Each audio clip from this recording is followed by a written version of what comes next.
Next up is Pat Williams. We're going to talk a little about the NBA, but before we talk about the NBA, a couple of things. I want to, first of all, congratulate Pat Williams because his Orlando Magic really put up an outstanding first round in the NBA playoffs. And you had a young team last year, Pat. You talked about them coming along slowly, and you really you got right down to Game 7, and it was really nip and tuck all the way. And I thought maybe you were going to sneak in and get to round 2. It just didn't happen. Well, we sure could have, Don. You know, we got into Game 7 on the road and had a big lead, 16-point lead in the first half. And I know in the NBA, big leads can vanish, but believe me, the people who root for the Magic were already making reservations to go to Boston. You know, it looked like we couldn't have been in better shape. But then our biggest weakness all year has been shooting, and suddenly the shooters went stone cold, and we couldn't buy a hoop. And Cleveland went on and got the win. But all in all, there's a feeling of optimism, and with this young club, we'll see what the draft brings. The draft coming up very soon. We have the 18th pick, and you hope that somebody drifts. Every year, some player does drift. We're hoping that somebody will drift and be there to provide, a good rookie for us. So. There's a good feeling about the Magic over here. I think it certainly has to, because I tell you, going down to the wire in that game, in Game 7, I mean, it was nip and tuck, and I mean, you really had to really stay right with it all the way. Roger, you're up.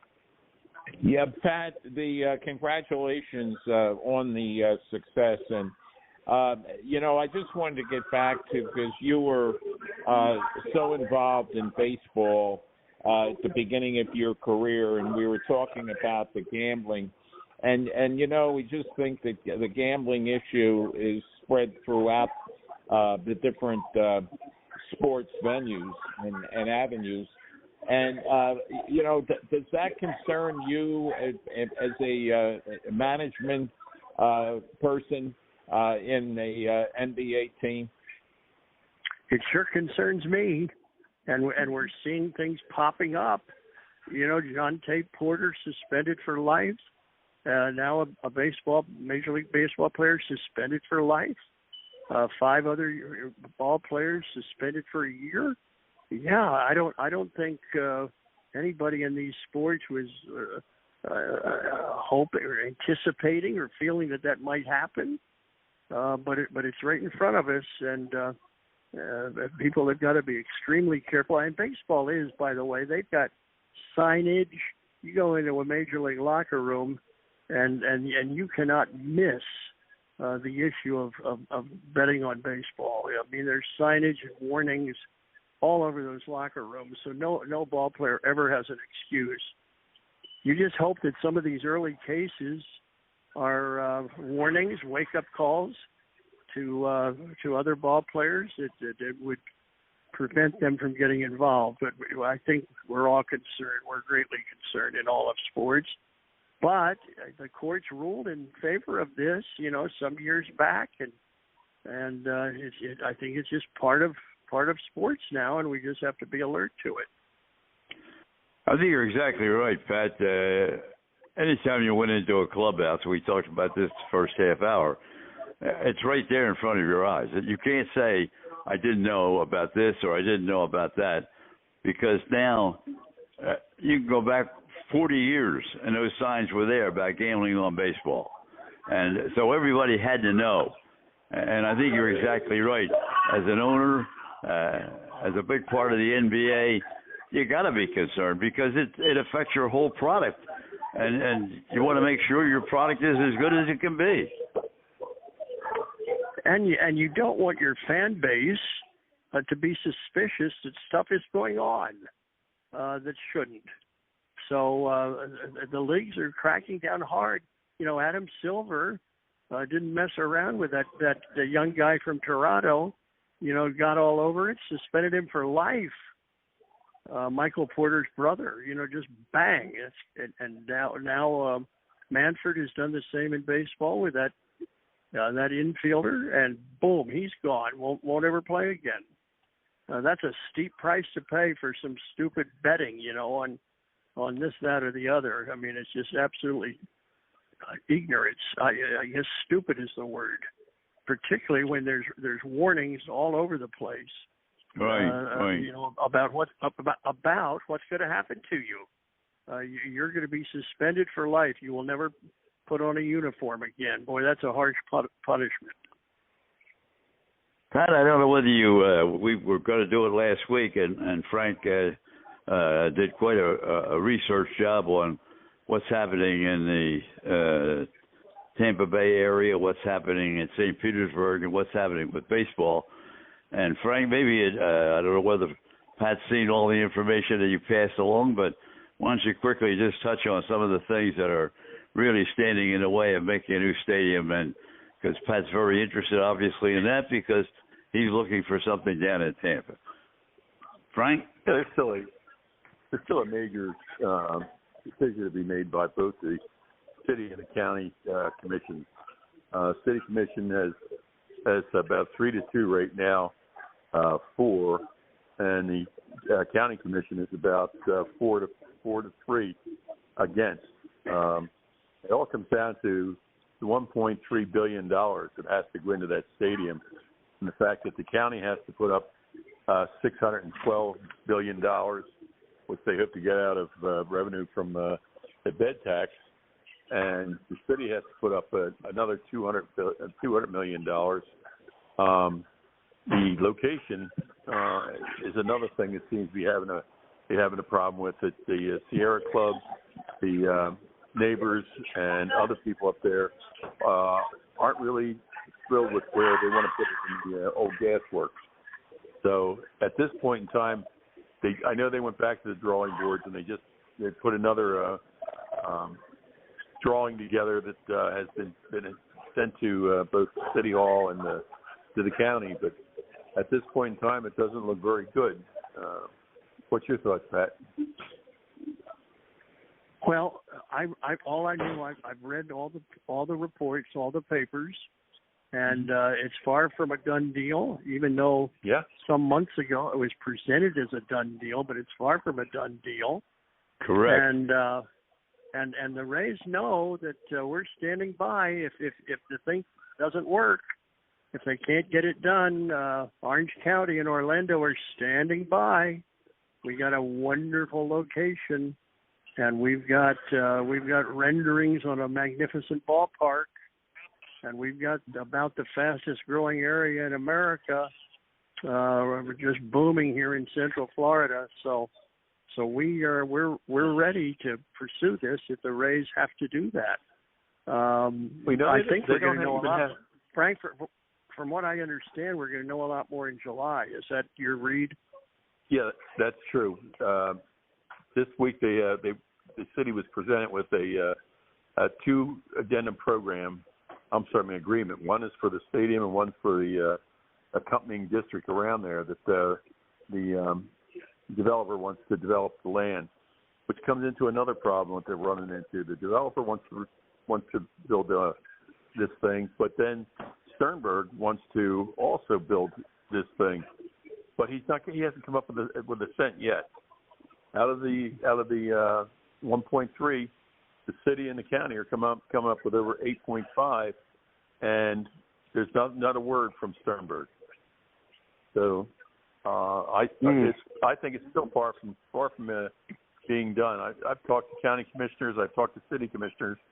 The county very just flat out said they think that the mayor may have thrown that deal out there just to get elected, and now he can't back up his words because he can't get an agreement anywhere around.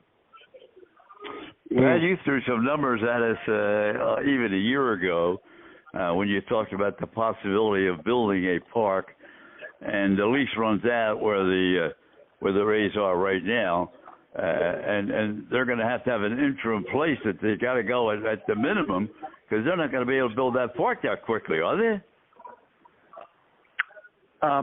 All great points, Don.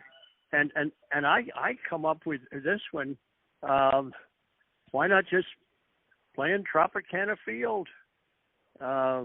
It's still very functional. It's not a state-of-the-art ballpark by any means, but if this all doesn't work, just stay in the Trop down the road and draw your 10 or 12,000 people and keep your payroll low and just continue that way.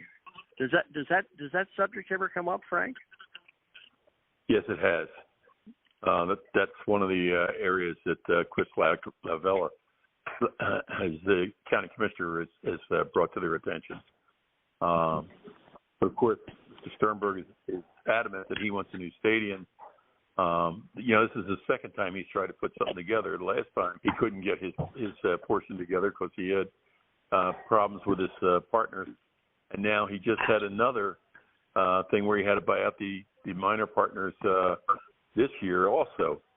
So he's really got his back up against the wall here. How is Sternberg viewed by the sporting public in Tampa Bay? He's not perceived as anywhere near what you would be seen as, or as Mr. Beck, the owner of the Lightning, is seen. He really doesn't do a whole lot in the community, where Vinnick will give away $50,000 a game to some kind of a charity. He hasn't done much to ingratiate himself with the powers to be down here, other than be waiting at the Brinks truck to put some in his car. How wealthy is he, Frank? That's a good question. That is a very good question. I know you had mentioned that somebody should be a billionaire when they take a team on, and maybe he did when he first started. But it's, with the downturn in the market and the fact that he's had to buy so many people out, there's a big question about that. Very, very interesting. It is. I just don't think it could go. I don't think it can go on too much longer, Pat. I just think, some kind of a decision, whether the decision is what you indicated, that go with the 10,000 people that are coming to the ballpark here and go with that, or get the money up. Get somebody that's going to put the money up. And if he doesn't want to put the money up, I mean, what can you do? You're just going to go with where they are. But Don, we have been reading for so long that Sternberg is prepared to put up $600 million of it, of the money. Yes, right. Is that now questionable? At this point, as far as I can see, yes. And the last time he was supposed to put that kind of money up, he wasn't able to get the partners to do it. So that's all the stuff that's up in the air right now. That's why they can't get this thing settled. Well, I guess everybody's just going to have to wait till July and see whether they're going to put the money up or whether they're going to put the money up, and then make a decision from there. And let's go back quickly to the NBA, because the championship series is coming on. Pat, you and I, we've lived through the Celtics for 50 years now. How do you like the Celtics this year? They've been unbelievably good, Don, and I have a hard time even thinking of rooting for the Celtics, and I won't. But I see them winning this thing in 6. That's my prediction. They've got the advantage of the home court. They've got all sorts of experience. They're just but I think it's going to be a wonderful series, particularly with Brown and Tatum matched up with those two star backcourt guys, Doncic and Irving. I mean, I think it's going to be a fabulous series and some great basketball. And I think the NBA will have some terrific ratings, for these finals. That's my hunch. I'm certainly hoping and rooting for him. Roger, you're up.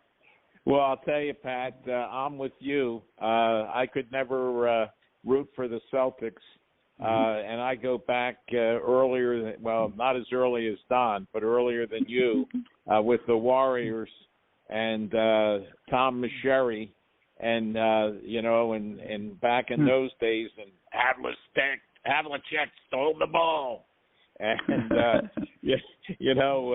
with Wilt and that group back in the late 50s, that very easily could have stopped that winning scheme that the Celtics have. But I've never been a Celtics fan. I never will be.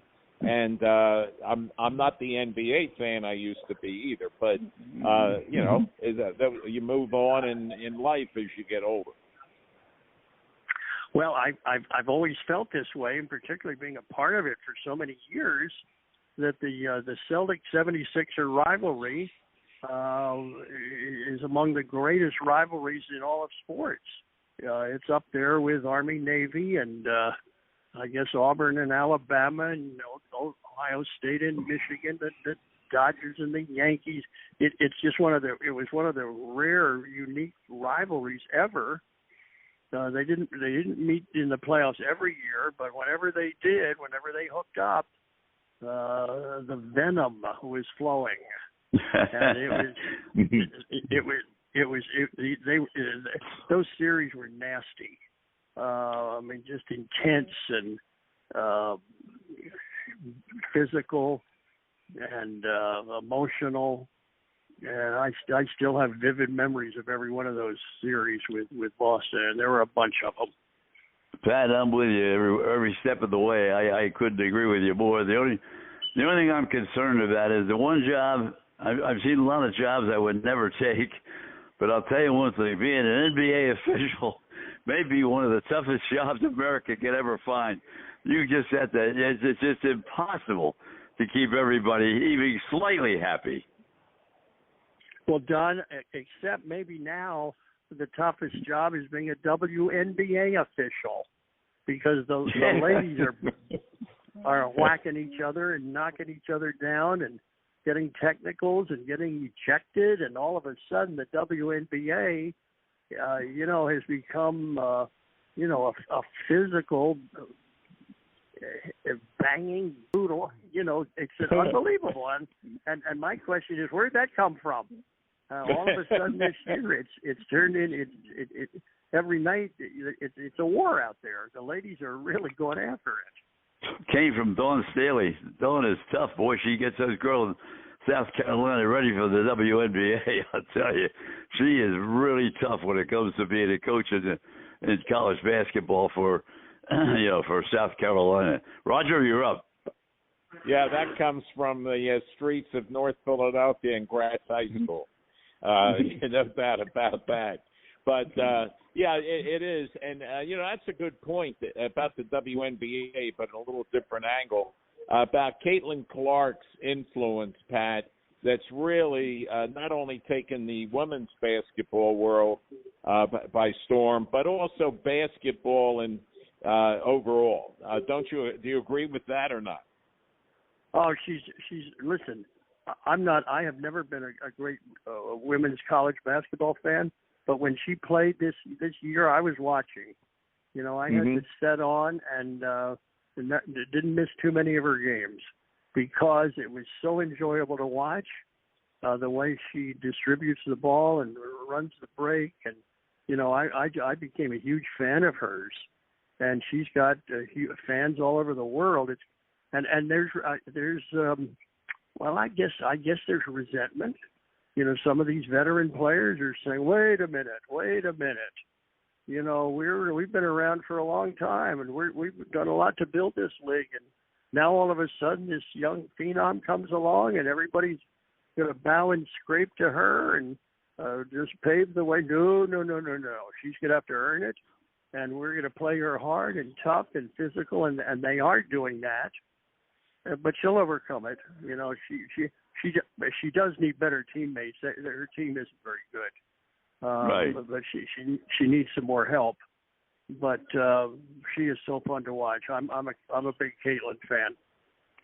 The other thing about it, Pat, that I thought was very interesting, I think it was yesterday's post or today's post, I can't remember which one, talked about don't get jealous and don't worry because she's doing for the WNBA what Wilt did for the NBA.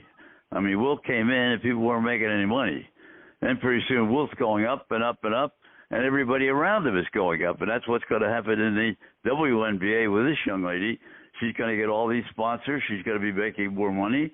And now the owners are going to have to pay the other players a lot more money. So they said, don't be jealous of her. Be happy that she's going to make the league more popular and more expensive for everybody else. Don, you phrased it well. You phrased it well. And listen, from the rumors that are trickling out about this latest media deal that the NBA is about to make with NBC and Amazon and ESPN, I mean, the trickling out of these dollars that we're reading, it's almost inconceivable.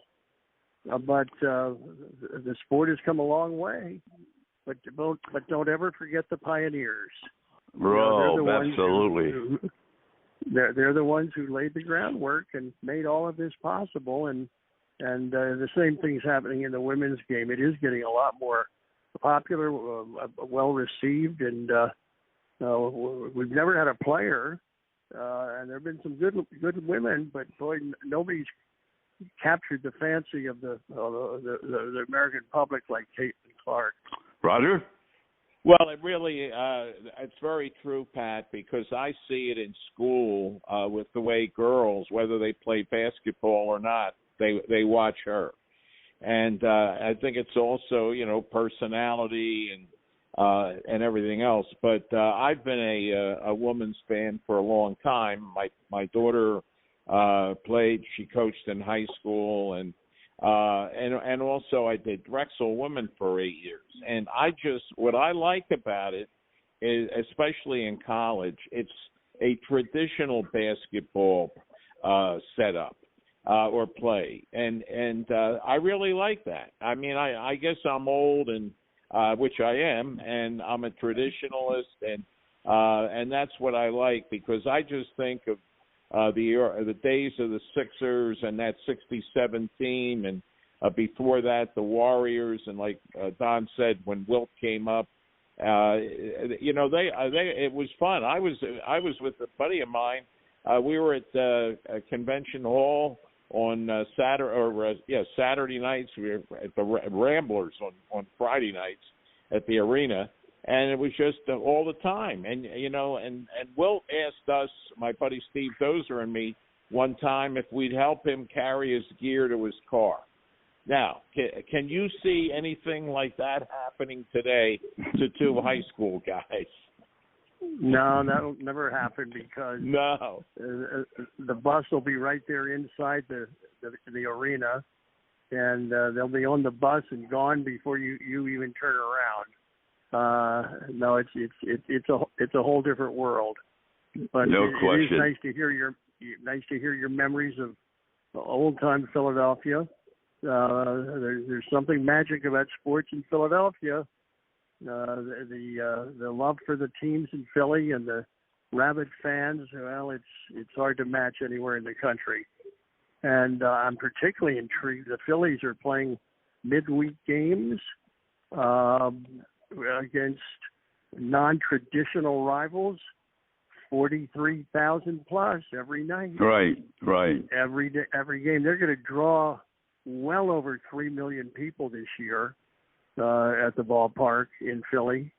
Well over 3 million, and that's pretty rare in Philadelphia. That doesn't happen very often. So no, they're turning out left and right. No question about that, Pat. It actually started, I would say, maybe 2 months, maybe at the beginning of August of last year, when the Phillies started to put on their run, and we're going to get into the playoffs and so forth.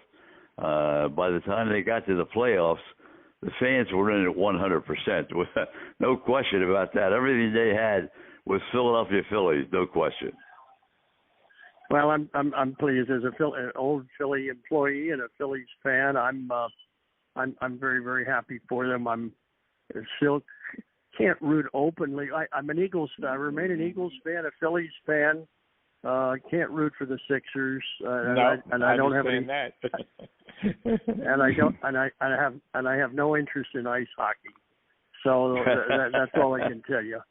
I do root for the Philadelphia college team still, but it's always wonderful to reminisce with you guys, and I always appreciate your calling me.